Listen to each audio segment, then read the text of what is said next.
உலகமெங்கும் பரவி வாழும் என் தமிழ் உறவுகளுக்கு இனிய மாலை வணக்கம். உதகையிலிருந்து வெனிட்டா மேரி.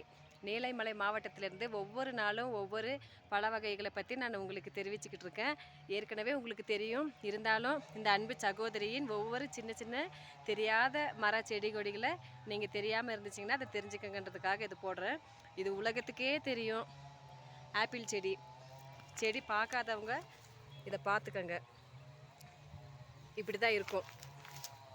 இது வந்து நான் சாப்பிட்டுட்டு அதிலேருந்து எடுத்து ஒரு கொட்டையை இந்த மாதிரி பிளாஸ்டிக் கவரில் போட்டு வச்சு ஒரு 4-5 விதை போட்டிருப்பேன். அதில் ஒரே ஒரு நாற்று தான் வளர்ந்துருக்குது. இது என் கையாலேயே இது வளர்ந்ததுனால எனக்கு ரொம்ப மகிழ்ச்சியாக இருக்குது. ரெண்டாவது என்னன்னு கேட்டிங்கன்னா, இந்த உரம் தண்ணி நான் தயாரித்து வச்சுருக்கிறேன். இஞ்சி பூண்டு வேஸ்டேஜான காய்கறி தக்காளி அது கூட வந்து கொஞ்சம் புகையிலையை சேர்த்திருக்கிறேன். ஏன்னு கேட்டிங்கன்னா, இப்போ இந்த ஆப்பிள் நாற்று நான் நட்டு வைக்க போகும்போது அதுக்குள்ளே இருக்கிற பூச்சிங்கள்லாம் அதில் இறந்துரும். அதனால் வேர் சீக்கிரமாக பிடிக்கிறதுக்கு குழியும் ரெடி பண்ணி வச்சாச்சு. இப்போ கொஞ்ச நேரத்தில் இதை நட்டுருவேன். நம்மளுக்கு சாமி கும்பிடுறதுக்கு எத்தனையோ சாமி உலகத்தில் இருக்குது, ஆனால் வாழ்கிறதுக்கு ஒரே ஒரு பூமி தான் இருக்குது. இது ஏற்கனவே சீமானண்ணன் மேடைங்களில் சொல்லியிருப்பார். இருந்தாலும் அவர் சொல்கிற வார்த்தைகளை நம்ம ஏற்றுக்கக்கூடியது தான். ஏன்னு கேட்டிங்கன்னா, இந்த மாதிரியான ஒரு இயற்கைக்கான ஒரு அரசியலை இன்ன வரைக்கும் யாருமே எடுக்கலை. அதனால் அண்ணன் ஒவ்வொன்றும் பேசும்போது உண்மையுமே எங்களுக்கு உற்சாகத்தையும் ஊக்கத்தையும் கொடுக்குது. இதை எப்படியாவது நம்ம செஞ்சு சாதிக்கணும் அப்படின்னு சொல்லிட்டு இருக்குது.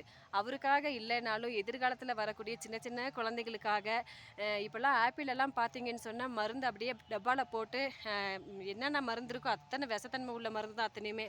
அது ஃபுல்லாக அப்படியே திராட்சைக்குள்ளே ஆப்பிளுக்குள்ளே எல்லாத்துலேயும் மூழ்கடிச்சு அப்படி தான் குழந்தைங்களுக்கு வந்து நம்மளுக்கு சந்தைகளில் கிடைக்குது. ஆனால் இயற்கையாகவே கிடைக்கிறதில்ல.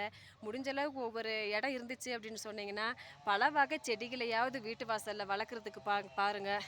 ஊட்டி ஏரியாவில் நிறைய வகையான பழங்கள் இருக்குது. ஒவ்வொரு வகையானது நான் சொல்கிறேன். இப்போ வந்து இந்த ஆப்பிள் செடியை நான் வளர்த்துருக்கேன். ஆனால் இதுக்கு முன்னாடி நான் ஏற்கனவே ஒரு பழ மரம் நான் வளர்த்துருந்தேன். ஒரு 2-3 காய் தான் அதில் விட்டுருந்துச்சு. அதுக்கு பிறகு வந்து அந்த மரத்தை வந்து காட்டெருமை வந்து கொஞ்சம் நசுக்கி நாசம் பண்ணி அந்த மரம் செத்துருச்சு. இப்போ திரும்பவும் புதுசாக ஒன்று உருவாக்கியிருக்கிறேன். அது ரொம்ப சந்தோஷமாக இருக்குது. ஒவ்வொரு நாளும் நம்மனால ஒன்று உற்பத்தி செய்ய முடியும் அப்படின்னு சொன்னால் அதை விட சந்தோஷம் எதுவுமே இல்லை. இந்த பூமிக்கு பயனானது அது. அதனால் இயற்கையை வளர்க்கணும். இது ஒன்று தான் அடிக்கடி நான் சொல்லிக்கிட்டு இருக்கிறேன். என்னால் முடிஞ்சது உங்களுக்கு ஒரு சின்ன சின்ன வீடியோ போட்டிருக்கேன். ஏதாவது தவறாக பேசியிருந்தாலோ இல்லை உங்களுக்கு போர் அடிக்கிற மாதிரி நான் பேசிக்கிட்டு இருந்தாலும் தப்பாக நினச்சிக்க வேண்டாம்.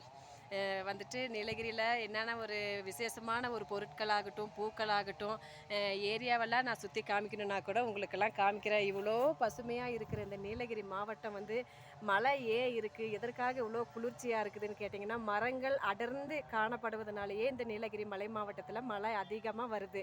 அதனால் ஒரு மரம் 2 மரம் வச்சாலாம் பத்தாது. ஏன்னு கேட்டிங்கன்னா, ஒவ்வொரு நாட்டுங்களில் நீங்கள் கேள்விப்பட்டிருப்பீங்க, நியூஸ்லலாம் படிச்சிருப்பீங்க.